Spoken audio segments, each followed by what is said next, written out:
How are you doing, guys? You okay?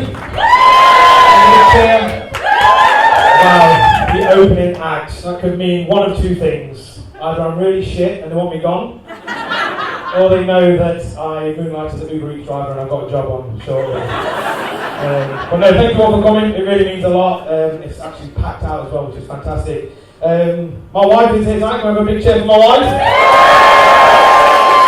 Yes, she does not think I'm funny one bit. But she actually came just to see if I could actually last 5 minutes. And she's right, thank you guys for the fantastic work now.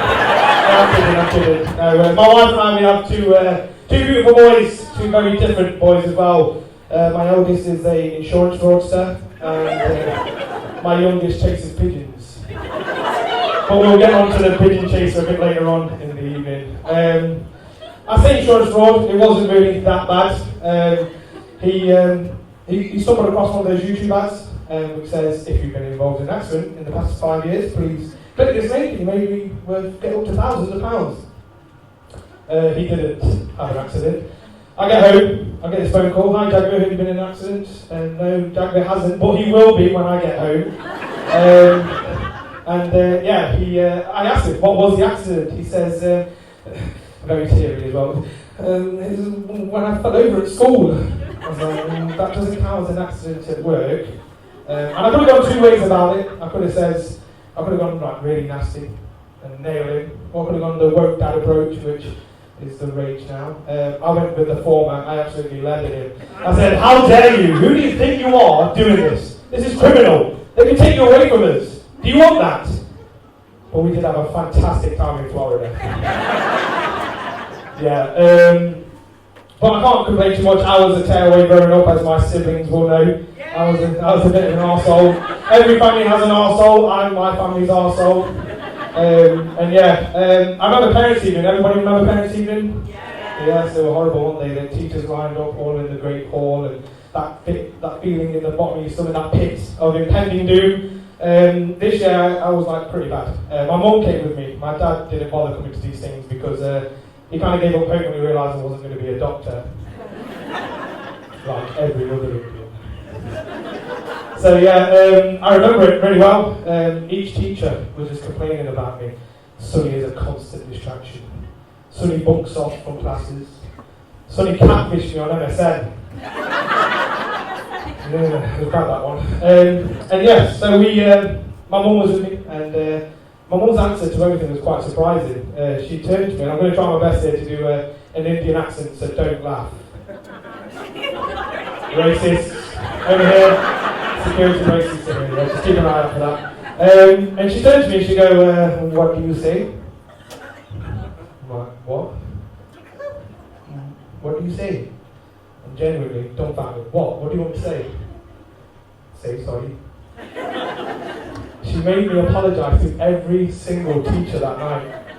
Sorry, sir. Sorry, miss. Sorry. Sorry I catfished you. Obviously, we got to the French teacher and I didn't know how to do that, so I got away with that one. Well, no, she's a fantastic woman. My mum was. She's no longer with us, unfortunately, but she led me through my life, and the next stage of my life was getting a job. My first job was at a factory in Derbyshire, a chocolate factory.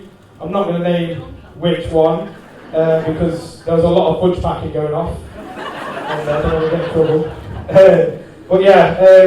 I remember I applied for the job. I went in a joggers and a t-shirt, and I just thought, it's a factory in Derbyshire. I'm going to get away with this. I didn't, ladies and gentlemen. I didn't get the job, and pretty much as I walked out, I said, don't bother coming back, Mr. Singh. I was like, shit. Okay, so again, that pit in your stomach, that impending doom of mum's going to have my pants down here.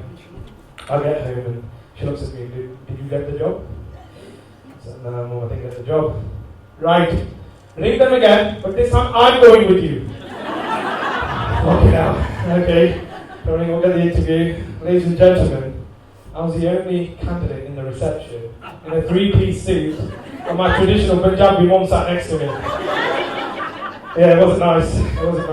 I get called up, Mr. Singh, come through. We both get up, mum says, you sit there. Okay, so I sat back down, let me talk to them. So she goes away, she talks to them.